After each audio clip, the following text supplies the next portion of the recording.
what is the one or two things from the military leadership that the corporate leaders are just missing?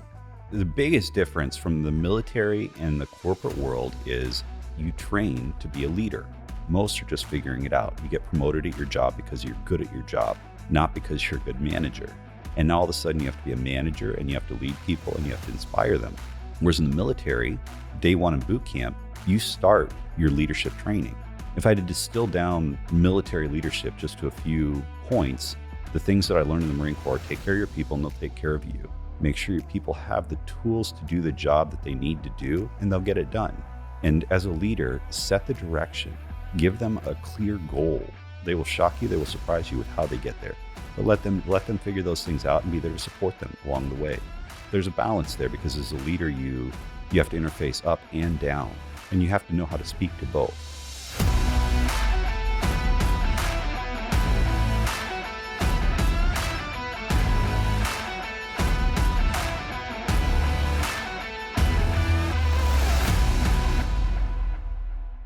So happy to bring this episode to you today.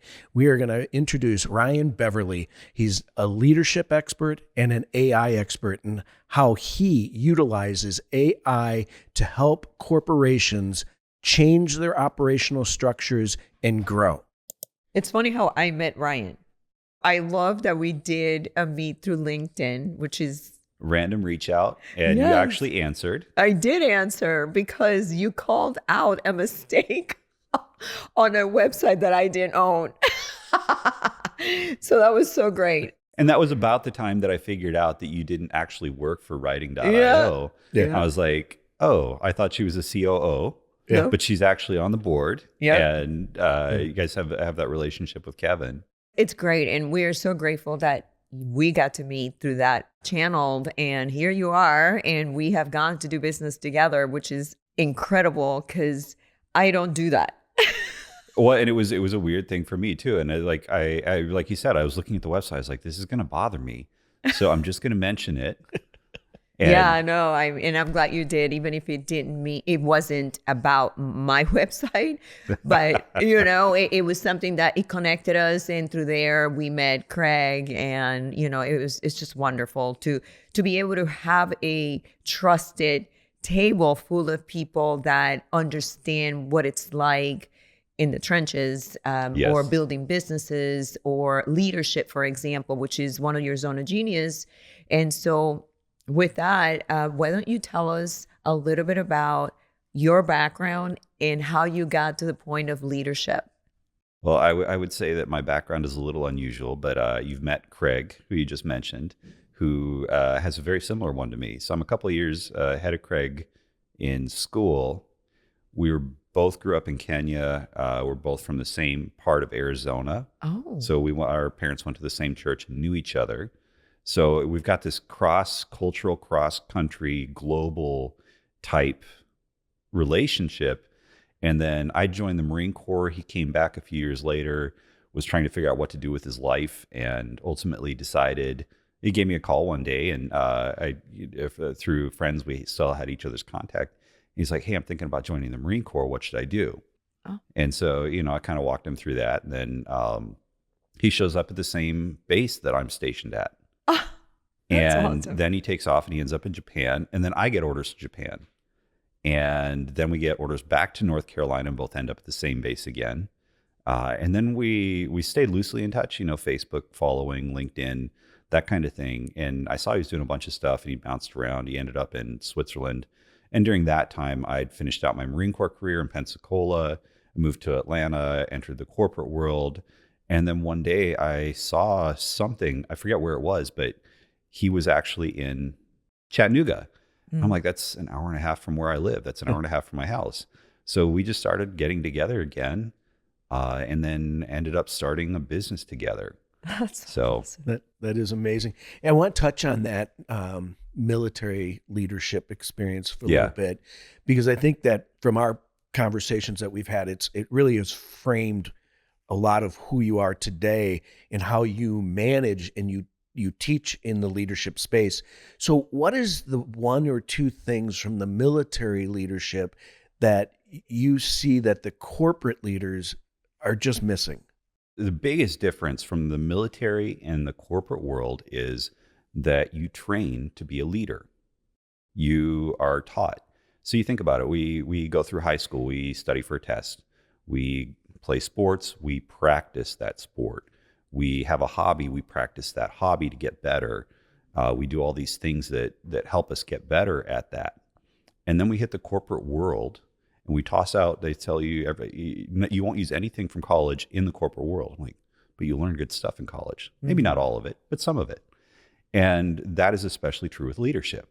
So you're expected to figure that out. Some people have that natural charisma and they have a better natural ability to do it, but most are just figuring it out. You get promoted at your job because you're good at your job, not because you're a good manager. And now all of a sudden you have to be a manager and you have to lead people and you have to inspire them. Whereas in the military, day one in boot camp, you start your leadership training. You know, your drill instructor grabs you and says, hey, take those two knuckleheads over there and the three of you go clean the squad bay. And all of a sudden you figure out what kind of leader you're going to be. Are you going to be the kind who stands back and makes other people do all the work? Are you going to be the kind who participates? Or are you going to be the kind who tries to do everything for everyone else? And so you start to see that and find out about yourself, but you also get trained through watching people. And there's classes on leadership, on how to give orders, on how to break things down. And that translates well into the corporate world. If I had to distill down military leadership just to a few points, the things that I learned in the Marine Corps: take care of your people and they'll take care of you. Make sure your people have the tools to do the job that they need to do, and they'll get it done. And as a leader, set the direction, give them a clear goal, and they will get there. They will shock you, they will surprise you with how they get there. But let them figure those things out and be there to support them along the way. And so I took that with me to the corporate world, and I found all these people who've been promoted for being good at their jobs. Companies don't train their leaders. Maybe they have like a special class where if you are identified by the company as an exceptional leader, we will then send you to this special training, but it's only for 20 people a year out of an organization of thousands. And you have these managers who are now reviewing other employees, having to lead, having to set direction. And you start to see those things that I talked about earlier. Are you going to do it for them? Are you going to try and control? Like, oh, wow, I'm worried they're going to screw it up, so I'll do their job and my job. Or are you going to just tell them to do it and make them do things and not participate in any of that and just be off doing whatever it is you do? Or are you going to go along with them? And there's a balance there, because as a leader, you have to interface up and down, and you have to know how to speak to both. And understanding that language and understanding that from the military allowed me to easily transition into a corporate job where I could be talking to a specialist in something or an analyst, and then having to go and talk and translate that into corporate speak for a general manager or a VP or a CFO, and understand the language they needed to hear in order to make that relevant. So, from your perspective, what makes a great leader? I think that one of the things that makes a great leader is that honest connection and value for people. And I'll keep coming back to this. It really is about understanding your people and showing them that you care. One of the things when I go to a new job, I spend a lot of time walking around. I go see people in their parts of the office. I go talk to them. I introduce myself. And it's not me trying to, I like people. I like to help. And understanding how my role interacts with people. You get these introductions you go do with people when you get to a new job. And then all of a sudden you start developing these relationships, and people have this trust for you, and they know that you care and value like what's going on in their lives, what's going on in their world, what's affecting them, what's stressing them at work. And we talk about pain points at work. You begin to see those instead of having to ask people to surface those for you because you're involved. I think it's one of the biggest mistakes that corporate leaders miss out on is they all go into this little, you end up putting all the corporate leaders in one place, and they all stay on their floor and they go back and forth to each other's office, and you never see them. There was a CEO of Clorox when I first got there, Don Knaus. He was also a Marine. He'd been a lieutenant, history major, who's now a CEO of a Fortune 500 company. And he was very purposeful about being visible. And the leaders that he selected and put in place and groomed during his time as CEO also did those things. Our COO would regularly go to the factories, not because he needed to be there, but it was important to him that his people saw him, that he was connected to those people, that they knew that leadership was invested in them, knew what they were feeling, and was able to see and converse with them. And that's a priority that I think a lot of companies miss. The corporate CEO, VPs, they just try and connect with each other. They don't connect with the people who are actually doing the work. Yeah. And Yes. it's one thing to say we value our people. It's another to actually go see them and see what they're doing. It's been a hot minute for me since I've been in corporate, right? I mean, after 18 years of service in the corporate world, I saw that a lot. I don't know, after 17 years being out of it, I don't know how it looks like these days, but I know that for me, I hold up very, very close to me as well. I need to understand the style because they're very different. There's many different styles of leadership. Yes. Many different. And you have to find the one that fits for you, not just try and copy someone else's and be like them. Maybe Absolutely. it works, maybe it doesn't. You can be inspired by somebody. Because one of my inspirations is Maxwell. Yes. I just love his style. And I met him in person last year and I was so excited, took pictures with him because he's been the one that I have followed leadership styles because that really resonates with me. Mind you, when I was in corporate, the leadership style was completely different. I got to tell you, I was not taught how to be a good leader. I was taught how to be a good manager.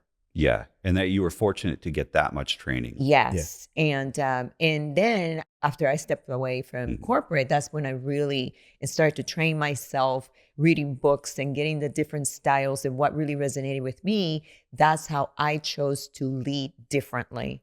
Yes. And so, I mean, it's so important. And number one, from a leadership standpoint, from my perspective, the number one thing that we must know is how to lead ourselves. Yes. If we can lead ourselves, we can lead anything. Yeah, I would absolutely agree with that. If you don't have a clue what's going on in your own life and you don't have that grounding and you're not able to identify that within your job, then you're not going to be able to set clear direction. You're not going to be able to guide people. And people just spend their time fumbling around in the dark trying to figure that out. Yes. And I love that you mentioned reading books because that's something for every new manager. I had a gunnery sergeant in the Marine Corps, and he grabbed me as a relatively new sergeant. He said, "Hey, have you ever read this book?" And it was The 1 Minute Manager. Yeah, I think everybody read it when they were in corporate. Yeah, well, and it's amazing how few people actually practice it. Yes. And so I read that and I was like, wow, that's actually really good. Like, I understand. I love frameworks. That's something we've geeked out a little bit. Love frameworks. A framework, a plan. Like, I can take this, I can adapt it, I can do things with that rather than having to create it all myself and figure it out by myself. Yeah. But like you said, I was trained in the military on how to become a good leader. I was trained, I continued my self-education. And so that's something I give to every new manager is the 1 minute manager, because those are also the hallmarks of a leader. Being able to set those clear directions, being able to communicate clearly, and being able to let people know that you're interested and invested in them. Yeah, absolutely. What's that book that we also gave to each and one of our staff members when they came on board? Because I think that it's part of a team building kind of the bus. The bus. I can't think of it right now, but the bus book. Yeah, it's the one. It's the one that you start really finding out who your coworkers are, and you really understand what they're. Because that's leadership too, and it is leadership. And I think that you mentioned something about leadership, and in the corporate space, and I think that from an entrepreneurial space, you see the same thing where, I'm the owner.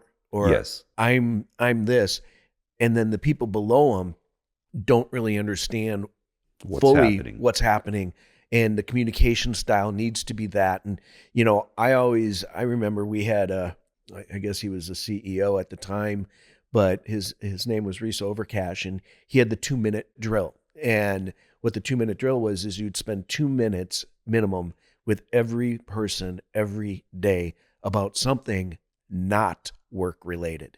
Yeah. And you got to know them and they got to know you, and they, you built the relationship with your employee in a way. And I think that entrepreneurs and corporate leaders have to remember that your people want to know who you are. Yeah. And I want to talk a little bit about your journey, because you went military, corporate, and now entrepreneur. You're an entrepreneur. awesome. What are the things you're taking with you? What are you learning differently in the entrepreneur space? And how has it changed who you are? Yeah, that's Wow, a loaded question. There's a lot to unpack there. So, Yeah. That's why it's a podcast. You talk. I get to, Yeah, that's you awesome. do. I love this. No, so I see the same struggles within the entrepreneurial world that I see in the corporate world. And it takes a slightly different form. You have this person who has this idea and they have this great something and it's their baby and they're good at what they do. They built this thing. And then all of a sudden it grows and they have to scale. And now they have a staff and they have people they need to work with. And I don't think the answer for every entrepreneur is you need to be CEO and president. That's right. In fact, I think that's a huge mistake. You need somebody. Jobs had his Wozniak. That kind of relationship where you have somebody who can keep everything organized and actually run the day to day, rather than the entrepreneur trying to do all of that. I think that's one area that people can learn. Is you need to study that from leadership and decide what type of entrepreneur you're going to be.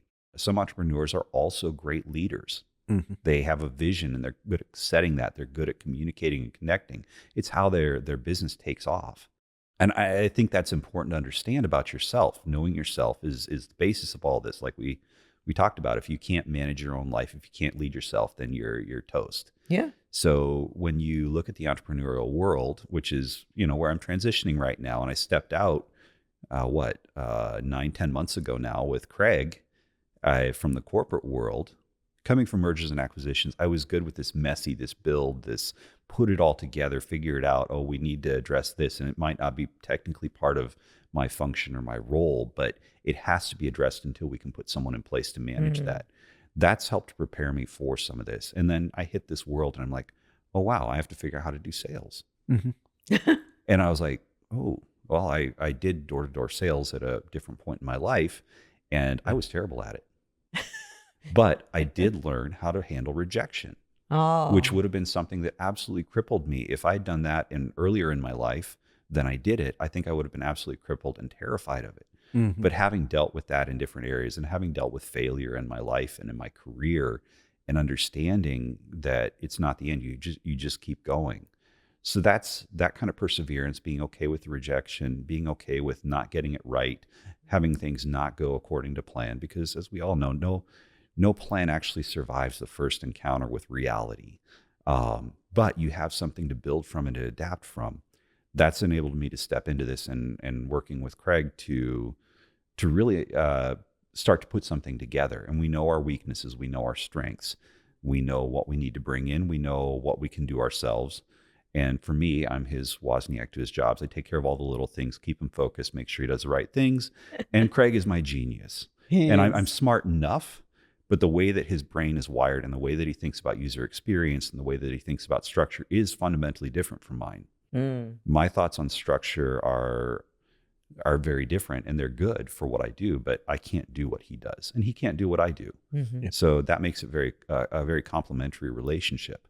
So finding those partners, and I think within an entrepreneurial world, trying to go it alone is a huge mistake. Even if you don't have that person full time, even if it's just a friend who's really good at as a sounding board and advisor, and having identifying mentors and people who have skill sets that you can talk to, that's critical for that entrepreneurial world. Trying to go it alone and do it all yourself is a huge mistake. And I see founders and I see entrepreneurs struggle with that. A company I invested in during the pandemic, I watched them struggle with that because they had set up this thing. He's a genius at what he does, but it was, again, him and his wife trying to do everything coming from the corporate world. And it took them 4 or 5 years longer to get where they thought they wanted to be. Whereas if they'd been able to if they had just brought in external people to do some of the work and take some of those little things off their plate so they could focus on the vision, the strategy, the actual tool and the structure and the product that they were offering would have helped. And so having said that, of course, I miserably failed in my first go round with Craig, and we figured that out and we stepped forward, and we were fortunate enough to bring in some decent clients and to be able to continue on that. But I see that that's a point where if you don't have that product and you're not able to continue, now your dream dies. If you're not able to get the investment or to raise enough revenue to keep yourself going, you're going to struggle. And so now as I've stepped out into consulting and advisement and education, I am having to figure those things out again myself. But something I learned actually from you guys and from working with Craig is hire other people. When I'm setting up my QuickBooks, I don't have to go spend 2 days figuring out how to set up QuickBooks. I know. My time is more valuable, and I need to hire somebody on Upwork to do that for me, get everything set up, and then I can run it. Yes. I'm good with expenses. I used to run the expense programs. I know how those work. I know how to record things. I understand financials. Yeah. So I can run all of that once it's up and running, but I don't have to figure out how to build all of it. Yeah. I love that. I do too. You know, we teach that to our clients all the time. We have a framework called the STMR, right? Yes. And it's so important. But what I loved about your answer is it took us a while to learn this too, is Madeline has distinct skill sets that I don't have, and I have skill sets that she doesn't have. We come from it at different ways, but we get to the same spot that we want to get to. But understanding the role you should play as an entrepreneur in your organization, and then where I really like what you said is then finding the other people that you can bring in that, you know, we always tell people, make sure they fit your culture first, then get the skill, and then you can always train to the task. Yes. And so I loved that answer because so many people make that mistake, is that I'm going to do it all. And then I'm going to fail at multiple things, even a thing that I'm really good at, because I don't have the time to dedicate it to be where you want to go. So thank you. And thank you for letting us know that you learned something from us. That was great. Well, and it was honestly, it was this podcast. It was because I think in the first time that we met in person, I thought, I was like, oh wow, now you guys have all the after editing. And you're like, oh no, we hired that out. Well, because I was like, oh yeah, I need to keep remembering this. We learn things. Yeah. And then we go right back to doing what we were doing. And then we're like, oh yeah, I learned this lesson already, but this time I'll try and apply it better. Yeah. It's being able to, I get how hard it is because first of all, there's so many bad relationships that happen out there and they do traumatize people and they just don't want to be bothered. They pay all this ungodly amount of money to outsource the task and it ends up being that you're having to redo the task. So it's also understanding what are you willing to put up with? Yes. Right? What is your bandwidth with that? If you're going to outsource it, and you have to really have a very clear path as to what is it that you really want? And choosing the right partners. You said like you may have to redo everything yourself. And that's the point where I think another point where in life people fail, but in entrepreneurs, we are more prone to fail because now you have to learn how to fire someone or to change partners. And for a lot of people, that's very stressful. Yes. Very stressful. Now, being able to, again, going back to Ken Blanchard's 1 Minute Manager, being able to give that 1 minute correction or be able to succinctly say, you did not accomplish what I needed you to accomplish. I had to redo it. And you have to decide there, do I just cut my losses and go, or do I try and train this resource up? Is there enough there that's redeemable that can say, this is what I wanted. This is what you gave me. I want you to learn that for next time, or say, I just need to find somebody. And you have to make those choices. That may change depending on the state of your business or the stage of growth you're in. But understanding how to cut your losses early is huge. So important. Hire fast, fire fast. Hire slow. Oh, well, no. Hire fast. Is it hire slow? It's hire slow. Oh, hire slow? Okay. You can hire fast, but you'll fire fast a lot more. A lot faster. A little faster. So, well, thank you for the correction. You're welcome, honey. I want to go down the path of the area that you're kind of focused on now, and that's AI and leadership. And AI is the future. However, there's a lot of hype around it too that might lead a lot of misconceptions on how AI can be used. So when you're working with leaders, what are the few things that you're helping them first understand that it's not all of this, and how do you zone them in how to really utilize AI in their leadership? The first thing you need to do is make it accessible. There's a lot of hype. There's also a huge amount of jargon. And I think I've probably used this example before. If I come to you and I start talking about convolutional networks and the potential that they have, your eyes glass over. 30 seconds in, I've lost you. Now, if I come to you and say, you know, that problem you're having with having to manually load invoices and all of that's really difficult, there's an AI tool out there that can help you with that. I never mention a convolutional network. I never bring up the jargon. I say it took optical capture recognition to a whole new level to where it can look at the paper and find, okay, here's an invoice number, here's the address, here's the customer number, here's the service, here's the amount. And it's learned from studying, it has learned from studying thousands of invoice formats. These are the things I need to look at. These are the things I need to find, and they could be anywhere on the page. Whereas before we had to program it and say, will be in this format, this will appear in this block. And if the spacing was off, your whole computer system missed everything. And I can also do things where it can flag things. So being able to speak that language first and say, I understand your problems and I speak your language. I speak geek. I also speak corporate. And that's a valuable skill.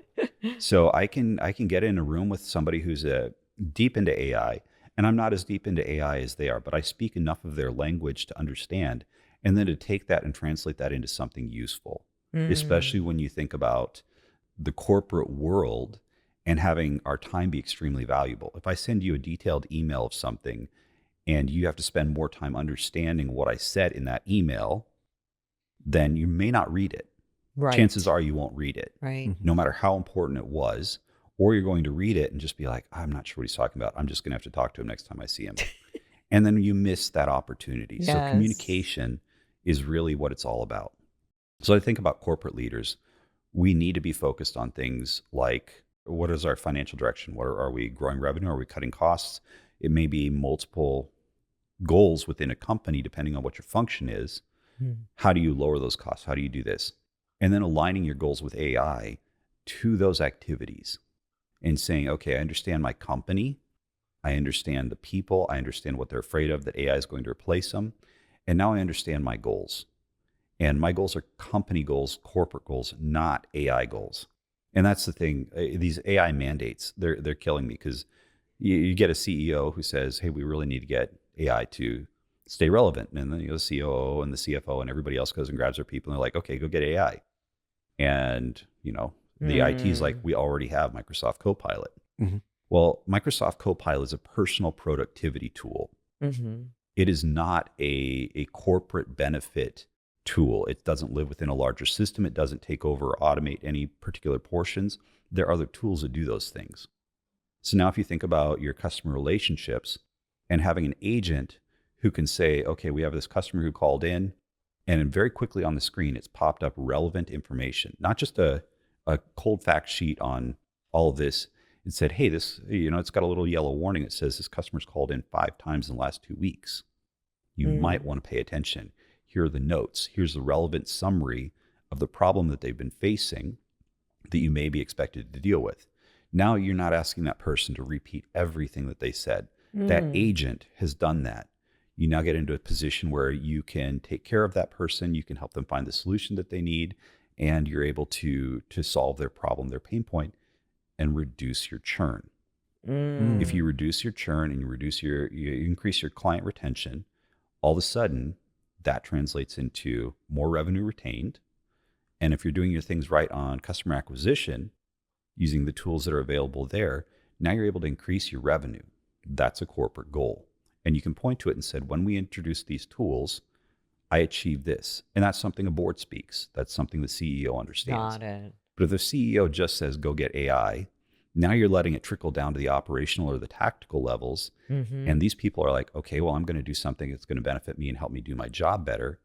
But all of those individual improvements didn't translate to a corporate improvement, to that organizational improvement that's going to next level that company and enable them to do more, faster, better than their competitors. So first understanding that there's those 2 levels, that personal productivity, which is great and good, but you have to connect that back to the organizational level. And then you also have to understand the organizational tools that are going to help make your organization better Good and know stuff. where to apply them. So Good stuff. I do have a question. You mentioned something about earlier about the fear that people have about AI being replacing them on the job, especially in corporate. yes, Mhm. So how do you approach that perception? be very honest. So this goes back to my military training. Bad news doesn't get better with time. And if you hide So something, true. people will assume the worst. So in the military, yeah, it gets laid out. When you have something that you need to do, Mhm. all right, guys, we've got to get this convoy loaded up. It is raining. It is 31 degrees outside, and it's a little bit icy and dangerous. Everybody go get your waterproof gear on, and we still have to get this loaded up. It's not going to get better if you're like, oh yeah, it's going to be fine, or blah blah blah. No, you have to set that framework up and just be like, all right, it's going to be miserable. Get it done well, safely and fast. And you take that to the corporate world. Okay, we're looking at this. We have challenges. We need to be able to reduce our operating expenses. Mhm. We're going to put in AI, or to understand and say, we understand that the customer service team is going to get reduced if we do this over time. We want to be organized about that. We want to help you find other opportunities in the company. We want to help you with your transition, and we want to be very purposeful about that. And then I think a lot's been lost in translation. You've had these major companies say, hey, we've been able to fire 30,000 employees, and we're citing AI as one of the reasons. Mhm. Well, the actual reason was you hired too many people at a previous time. Now you've got to lay them off, and AI was a convenient scapegoat. Mm. So unfortunately, that fear has stayed, and you need to be very clear about your goals. We have to reduce operating expenses. We have too many people. Or our plan is to grow our business to the point where we have the staff in place who already know our company, our processes, everything that we're doing. We're going to create that capacity for them to be able to move and shift and grow this. Mm. Asking somebody who's already absolutely overloaded with, I have to use 15 different systems, I have to do all these different things. And then you're like, hey, here's this new AI tool. You have to learn that too. Yeah. And oh, by the way, there's a new AI tool coming from HR, and there's a new AI tool coming from IT, and I have to learn all these agents. Now you've just hit me with an overload, and I hate AI. Like it's a chat bot. I don't understand what AI is beyond that, but Right. I've got this chat bot for IT and HR and all these different things that I have to be able to interface with. And you think about it, if I handed you 10 new pieces of software and said in 2 weeks you need to be proficient on all this, I'm never going to get that done. Right. I'm going to fake it. I'm going to log into each one, create my thing, or I'm just going to put it off and hope that nobody ever comes back. And that's often successful because these systems die, or these initiatives die, and people never have to learn those. So you have those bad habits. And so when you are dealing with that, you need to be very transparent as a leader. This is our goal. This is what we're doing. Here's how we're going to free up the capacity, and this is how it's going to affect you. And if you are going to reduce your workforce, I think that the worst mistake that companies make, and why they're so hated for doing these kinds of things, is these massive org structure announcements. Hey, we're going to do an organizational structure, and oh, by the way, after this call, 500 of you are going to get calls from HR and your manager, and you will no longer have a job. Yeah. So David and I were talking about contingency plans Mhm. because a lot of people are really engrossed in this AI thing, and I don't think they're thinking about contingency plan. What if all fails? Where do we go from here? Yeah. And it's funny you should mention that. So contingency planning is again another thing from the military. I'm pretty sure that somewhere in the Pentagon there is a contingency plan for if aliens invade the Earth and they're hostile. I'm sure. I'm pretty sure that's there. We have contingency plans for how the National Guard and the military could be activated to support in crisis in the country. We have plans for how they respond to natural disasters. We have all these plans. We have plans for if, some small country decides to become our enemy and attack us. We have all those contingency plans. Mm-hmm. And in companies, you probably have a binder somewhere that has all these contingency plans that were built, and nobody ever reviews it, nobody ever practices it. And so you encounter these things, and everyone's like, well, rather than look at the plan, we're just going to go do our own thing. And so with the contingency plans, you have to be clear about where you're going. So you're going to install this new tool. And I watched this happen live from a distance at a friend's company. They put in a new AI tool and they turned it on. And they didn't understand that they had to train it first. So they took it out of sandbox directly into production, and it was miserably failing because it was training. It was learning their systems. It was learning how to recognize things. It was learning how to do all these patterns. And of course, it was a miserable failure. They had to shut it down. It caused a ton of problems. Thankfully, they had somebody involved with that who'd said, the plan is if we activate this and it doesn't work, then we're going to shut it down and we'll do an after action report. We'll take a look at this. We're gonna put together this. We're gonna study why it failed so that we can make it successful, because we know it can do these great things. And in that, they discovered we never actually trained it. So that contingency plan saved them because they were able to immediately flip back to their old system and turn that off after a few days of it wreaking havoc. Yeah, I mean, I think that even with AI, you have to have a contingency plan. The problem is that you lay off all these people and you don't have a really good, clarity and assessment of what your business is going and what it needs. That's why you just can arbitrarily say, I'm going to lay off 30,000 people because I have AI now as a scapegoat, right? Yeah. And then they don't have a plan. They don't. And then now what? They've done this. And let's say that you successfully laid off people because of AI, but you didn't really think about what that meant for the remaining people, the amount of workload they were going to have to absorb while they're learning all these new systems and they're learning new jobs, because your job fundamentally changes when you start using AI. I no longer need to budget 10 hours a week for research on an industry and procurement. I no longer need to spend X number of time looking for potential clients who could cold call because I have a tool that can do that for me. But I still have to review the outputs and I still have to validate that. And I have to make sure that aligns with what I actually want, because AI is going to, based on the instructions you gave it, and it's only as good as that, it's going to go out and do something. Yeah. But if you didn't give it good instructions, and this is another area that people struggle with and why prompt engineering is such a big topic, is let's take a look at this and understand what I need to verify, where its weaknesses are, and then how I refine that so I don't just build in a workaround for myself. Sure. Continue putting a Band-Aid over a broken system, which is where we already are. Yep. And then when you talk about laying off all these people, now you have to connect that back and say, okay, we fired too many people. We didn't think through how that was going to affect the organization. And I think that we'll probably see a bunch of people reporting not great financial years this year and blaming it on the economy, blaming it on tariffs, blaming it on some of that. But in these organizations that have laid off huge swaths of people, I would say that the source is probably more internal than external, maybe both. There's a reason you can do that. But if you had a contingency plan for tariffs and you knew what to do, and I've worked with companies that had those, we knew what to do. We trotted out the playbook and we did that when a tariff went in place. Yeah. Then you would have been able to adapt to that and understand what you needed to do and how your market would react. Now people don't trust you because they know that you're trying to replace them with AI. And now you have to go find people, which in a market where people are pretty desperate for jobs right now, that is going to be easy. But those people are also going to be making a contingency plan of their own, Of course. to leave before you do the next reorg, before you lay them off in a year, before you say, oh, hey, we hired 500 too many when we hired back to 1,500.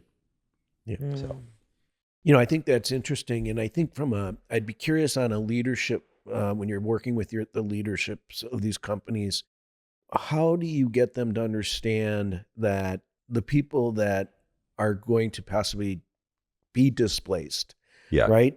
Is there a better way of investing in helping them get to the next level? Because you're still going to need people. Yes. And you're going to need people that can do different things. So how do you get them to understand, you're saving money over here, but you have to now take some of that and invest it in those same people to get them to a new level of skill? So one of the things in my approach that's maybe different than others is I look for ways to free up capacity. Working with entrepreneurs or any sort of corporate behemoth, you see people who do something because it's the way it's always been done. I have a report that was developed 15 years ago that I'm responsible for creating and sending out every Monday morning. What if I stop sending it? What if I stop creating it? What if I automate that? That frees up capacity in my life. So is this report important enough to continue? And we have all those little tasks in our day that just suck up our time and our week. And we have monthly cycles and we have quarterly and annual cycles and all of these things. What if we can automate portions of that? And we're able to feed the information into the right places. There's an analogy I use.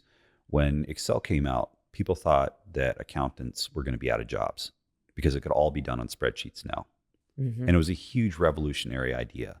And so there was actually a reduction in accountant workforce and people going into accounting, feeding into that funnel. And I would argue that there's more accountants now because of Excel, and it's a fundamental required skill because it gave us different insights. It allowed us to look at our company in new and better ways. And now, 40 years later, however old Excel is, we're able to take a look at that and say, oh, that caused job growth. Now, I think it's a little bit bloated and we rely on that tool too much, and there's better ones out there. But again, causing that cultural shift and saying we're going to free up time. You will no longer have to be an Excel master. We're going to automate that report. We're going to automate this. We're going to do these different things that allow us to get to the information we need to make decisions, rather than dropping it on your desk on a Wednesday afternoon saying, hey, Friday morning, I need this report and I want it by end of day tomorrow, even though I'm not going to look at it till Friday morning. It's a whole other issue with leadership. Asking people to deliver something before you actually need it and before you're even going to look at it. Telling you I need it by the end of the week, by the end of the day Friday, may not be the right decision. I need it Monday morning. I don't care if it shows up on Wednesday, Thursday, Friday, or you hop on early on Monday morning and wrap it up and send it to me, as long as I have it when I need it and I have it in a timely manner at the time I'm going to look at it. So when you free up that capacity, you allow people to look at the information when they need it in the way that they need it, that changes things. It frees up that capacity to grow, to learn, to study. And I think that's where leaders really need to focus right now, is on that growth and development, the learning for their organizations, making sure that people have the capacity to learn a new tool, to get comfortable with it, and to learn what their new job looks like. There's also fear. As an employee, I would be very worried if all of a sudden I only had enough work to keep me busy for 2 or 3 hours a day. I agree. I've been in jobs where we did the same thing every day. We did the same thing every week. We did the same thing every month. And once you got that automated, you could probably just jiggle your mouse for 6 out of the 8 hours of the day, but that's not a good use of your time. Now, maybe there's people out there, if you can do 8 hours of work in 2 hours, I don't care. I really don't. I will gladly pay you for the 8 hours. And if you want to jiggle your mouse for that entire time, I'm totally fine with that. You're delivering what I need. And I need that stability in my company. You're also going to have people like me who are like, I need something more to do. I'm going to go improve this next thing. I'm going to look for this. I'm going to talk to my counterparts. And that's what you need to see, is you need to see that mix of people who are very good at what they do and stable and able to produce no matter what. They're the core and the anchor. And then you need those people who are going to learn and look for what's next. Don't try and get everybody to learn all of the AI tools. Joe in accounting, he needs to be able to do certain things very well. He has no ambition to go higher. He has no ambition to change the world, but he will deliver everything that you need on time, correct and done right the first time, every time. And then you've got, Sally, who is just absolutely has to learn everything. And she's going to go out and learn all these tools, and she's going to bring these back, and it'd be infectious with her enthusiasm to get that out to her team. And you need those people too. And so freeing up the capacity for both types of people to be able to do what they need to do is critical for CEOs. And I would argue that rather than laying people off, you need to start thinking about growth. Because if I can do more, faster, better, what can I do to start carving off a larger market share for myself? What can I do in the innovation or adjacent spaces that I have a right to play in that's going to allow me to grow my business? Yeah, I think the reason why that's not happening today is because they are so heavy in expenses and things that they don't need to be spending money on. Yes. And so when that happens, the first thing that they do, they cut resources, and that's the part that you need. And we do the wrong thing. So I see, like when I go to a company and I'm assessing where they're spending their money, there's this area called tail spend. Okay. And so it's all these little things that just eat it up. You've got this one tool that this one guy uses, but you paid for 100 seats and you're paying that every month. And you need to think about, is it the best tool for the organization, or do we really need to get that guy off that tool and onto a tool that everyone else is using. And he's going to have a little bit of growing pains to do that. So often we look at cutting expenses, and people are the largest expense of just about any organization you go to. And so is the private jet. Well, and so is the private jet. And you look at those things and then you say, okay, so we're spending 80% of our operating expenses is salary and benefits and things like that. We're going to go after that. That's easy. That's the easy answer, and it's the wrong one, because you don't tell your people that you value them. When you start looking at all these other things and you say, hey, we need to cut $500,000.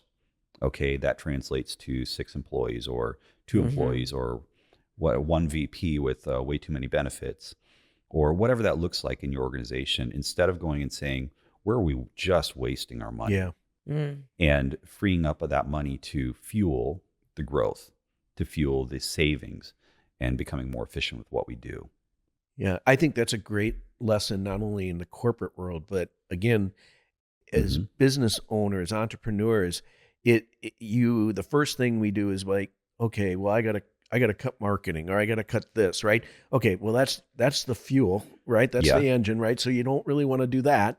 But I also think doing an audit, and I think that's a really purposeful way of framing it, is, okay, what is my objective here? Yeah. And if I'm looking to increase margins, right, I can do that a couple of different ways.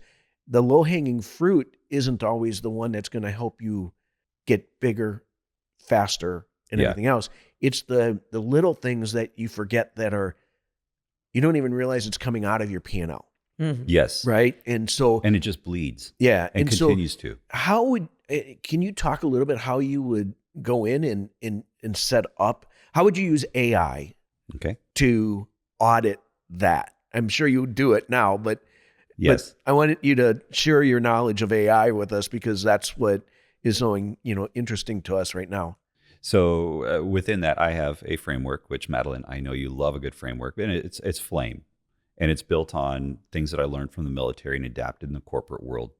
And we're talking about the foundations, which is your people, your processes, your culture, your tech. And it's not just about the skill sets of the people. This is about the people. The people are important. I think I'm going to use that framework for one of my clients.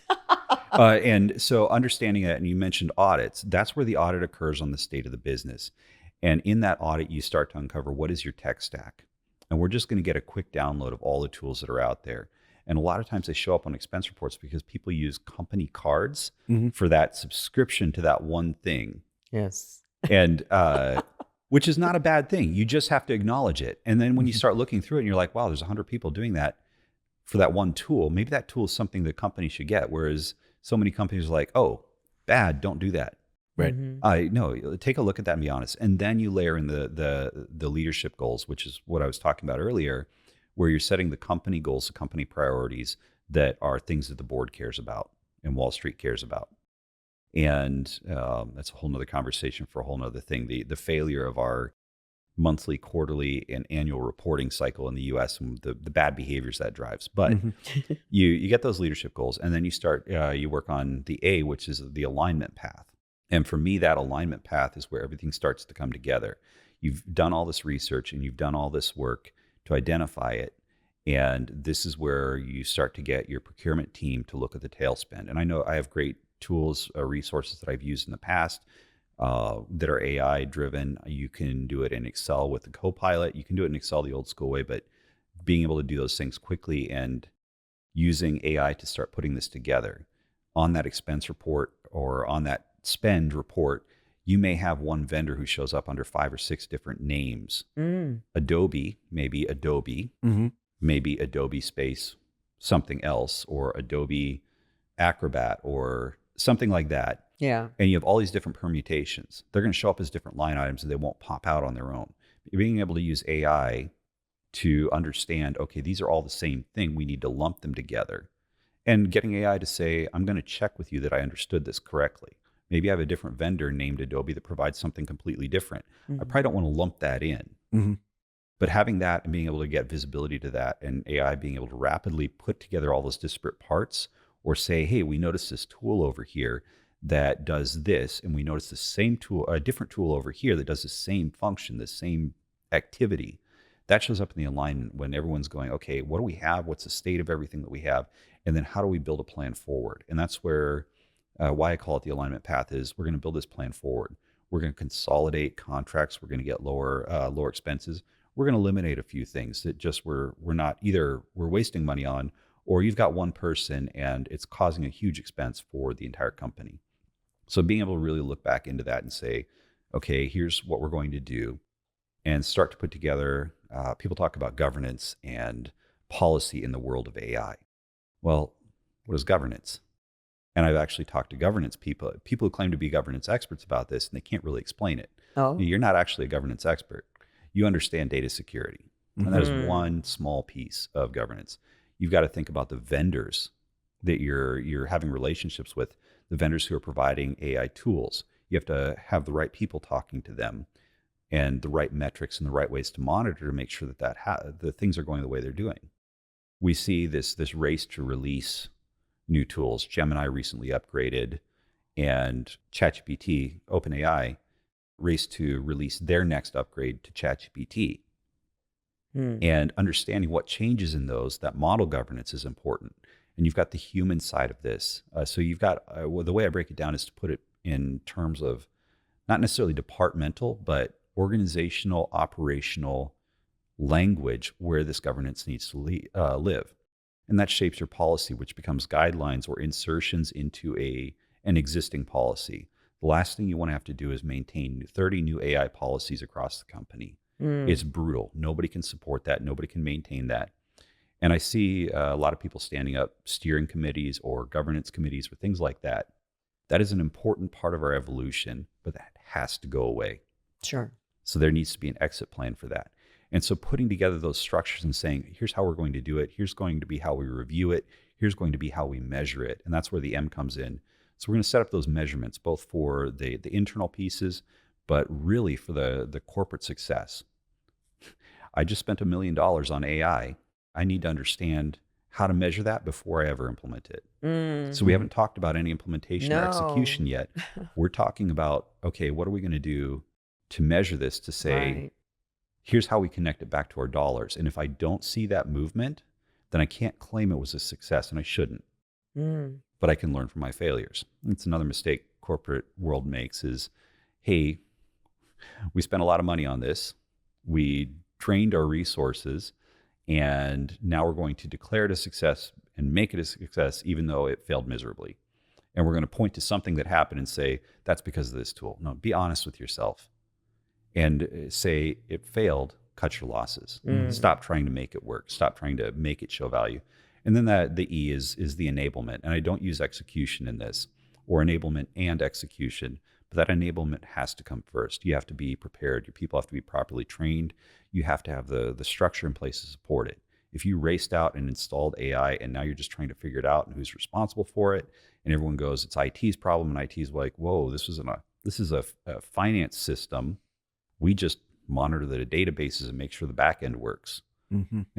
Be clear about who owns those things. Put a name, put a position, put something there that says this belongs to something, and then you're able to trace that back. So that enablement also includes the training and the communication. And you need to manage this communication like you would a social media campaign or a media campaign, to say, here's how we're going to do it. Here's what's coming next. Here's the exciting new product you're getting. Here's the exciting new capability. And we're going to keep reinforcing that. Not do a 1-hour training on a Thursday afternoon and then say, all right, you've now been trained. And people are like, okay, so I saw that a while ago, but that wasn't actually relevant to my role. And I just need to be able to log in and get to this one thing, or I need to be able to understand this whole thing. So creating those individualized trainings for the different areas that are going to use them. I may need to, as an operational person, understand enough about a financial ERP to go look at something in there. But I do not need to go through an in-depth training of how that financial system works and all the tools. I'm not an accountant. I'm on the operations side. And conversely, the accountants do need to know that, but they need access to different parts than an FP&A person would, or the finance VP does. You need to be able to see and use these systems differently. And making sure that you've got that individualized, properly tailored, rather than a generic rollout, is going to be critical to getting AI to be successful. because it's changing our capabilities so much and so fast. Amazing.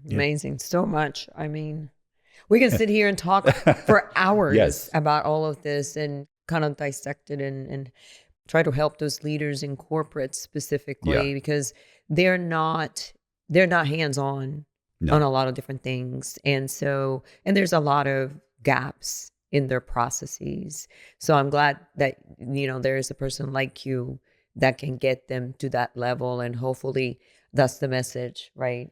Absolutely. And I think, your flame Framework is so on point. I don't know, if everybody captured that, but if they want to learn more about it, we'll put all your contact information and the show notes, because I've already, and I think you and I are thinking about the same client that, hey, this might work for us, and we might want to see how it helps us. But Ryan, this has just been really informative and just an excellent conversation. We're so thankful for you to join us, and we wish you absolute, as you keep growing in your entrepreneurial portion of this, much success. And we look forward to hearing how you're changing the corporate landscape in AI, because I think it's that what Madeline is saying is so true. There's so many people that just don't know.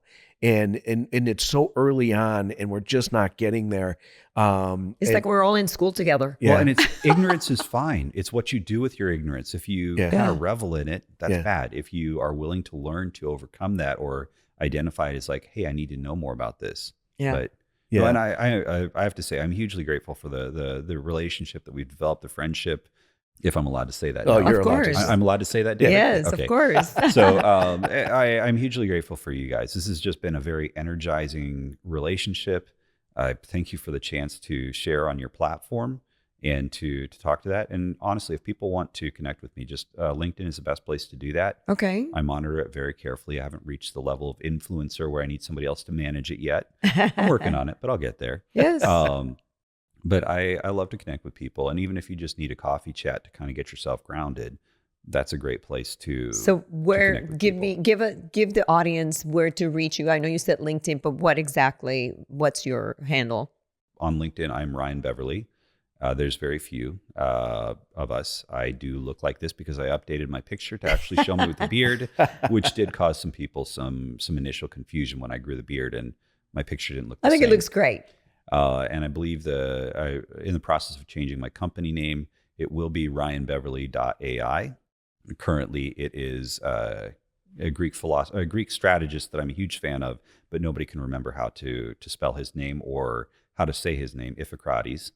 But if you search for Ryan Beverly, navigate AI with confidence, that's the tagline. Is I'm helping people navigate AI with confidence. Awesome. And I've got this playbook I've developed for leaders to be able to do that with their organizations, specializing in right now in-person workshops, but also looking to get that content online so people can get it on demand, and then to be able to go into companies where needed if they want a little extra help to navigate that and figure out how to do that. So awesome. Well, once again, thank you so much. Thank you. And guys, we know this was a little bit deep into some material, but we all need to learn this, whether you're in corporate or you're entrepreneur. We need to understand how AI and how it can help us grow our businesses, increase our revenues, and most importantly, give you more flexibility to do the things you should do in your business and get out of being in it. So until next time, Let's get to work.